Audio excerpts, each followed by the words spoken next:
Greetings, great to see you. How are you doing today? Today we are making bubble and sweet wine. Yes, you heard it right, bubble and sweet wine. This is a traditional leftover dinner after you've boiled potatoes and boiled your cabbage for your Sunday roast. What you want to do is save that water. If you're not making a Sunday roast, you can still make the wine perfectly well just by using the cabbage and your potatoes. So let's get into this wonderful, fantastic bubble and sweet wine. First thing we need is 1 kilo of cabbage. For this recipe, you can use green cabbage, red cabbage, kale, even Brussels sprouts, anything that belongs to that type and that class of vegetable. Brilliant. And the 1 kilo is approximately 1 big head of your cabbage. So grab 1 cabbage head, about 1 kilo, and start slicing and dicing it, ready to boil up for your bubble and sweet. Fantastic. You also need 1 kilo of potatoes. It does not matter if they're slightly past their prime and slightly soft and withered. All that potato starch and flavour will still come out and add wonderfulness, flavour, nutrients and texture to your wine.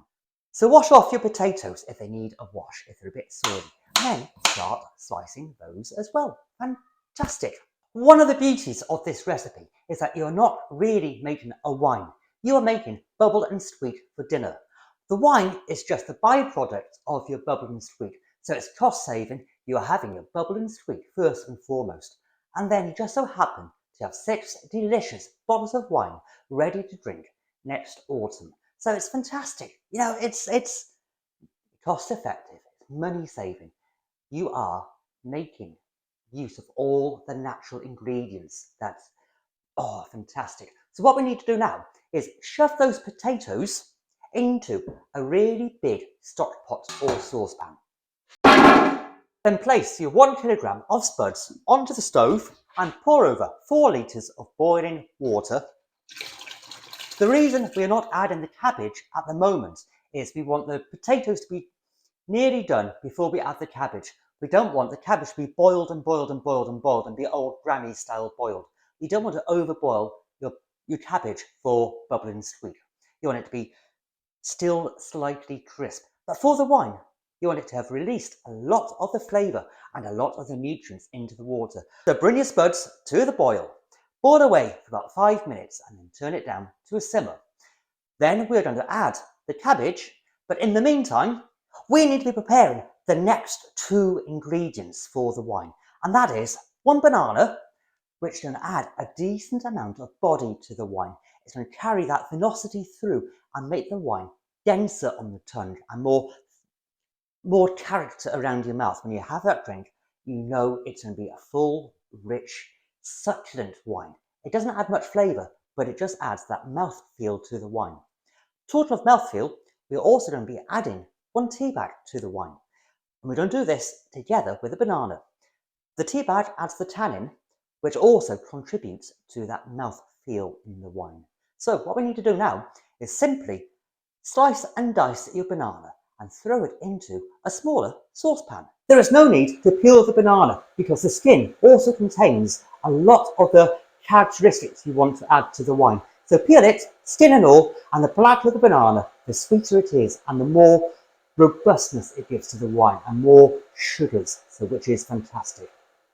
Then add your chopped banana into a saucepan along with your tea bag and get it on the stove and pour over half a litre of boiling water. So what we need to do now is simply wait for the potatoes to come to that boil. Wait for that banana to start into a rolling boil. Then turn the heat off the banana, let it simmer away just naturally on the remaining heat of the oven.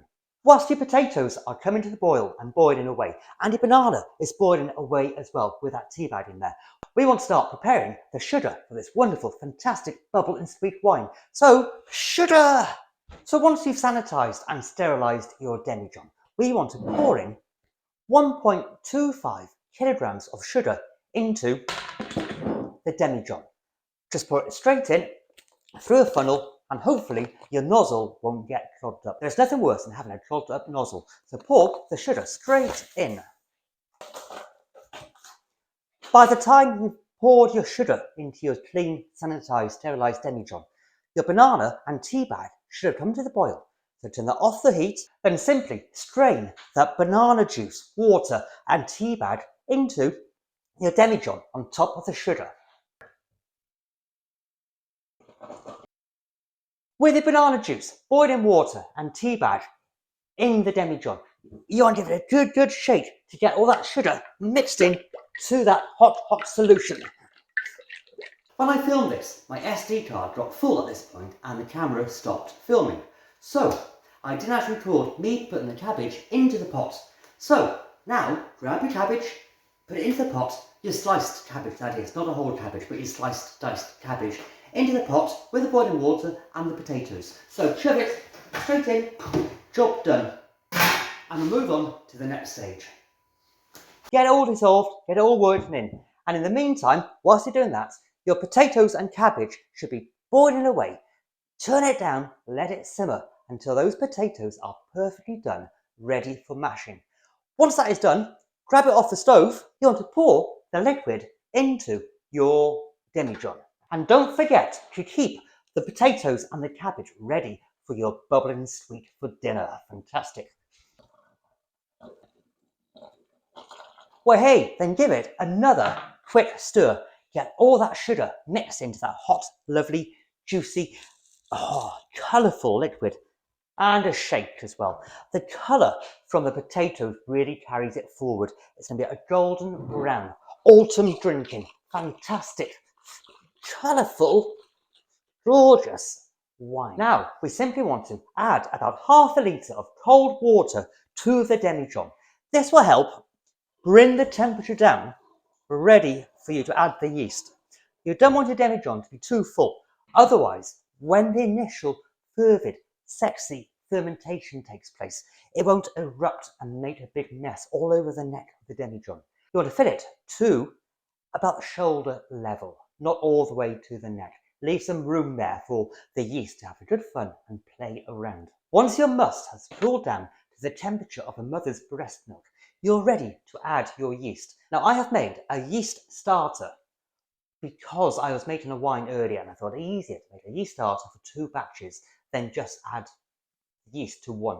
So my lovely, frothy, foamy yeast starter is going to go into the demijohn and let it get to work. I love how all that foam starts going. Put in the airing cupboard, put in a warm place, a bit of sugar, and the yeast starter will have a really good head start with the wine, and it will get going really quickly and start forming a yeast colony. So pour all that lovely foam and liquid into your demijohn, and that's soon going to set about turning the sugar into carbon dioxide and alcohol.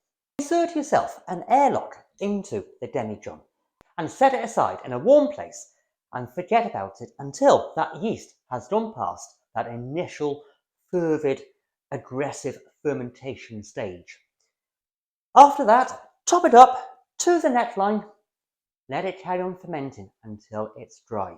You can then set it aside for a good 3 months before you decide if you want to batter sweeten it or drink it as it is. But I would leave it to clear and mature for at least 3 months before you make that decision on how you want to go forward.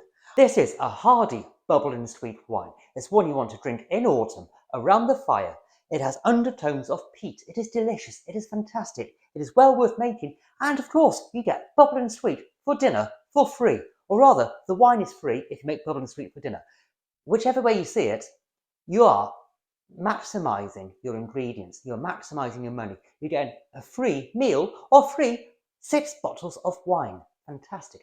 And if you want to see another video on how to make a gorgeous, fantastic, free or cheap wine, check this video out up by here. And I'll see you all really soon for another wine recipe video.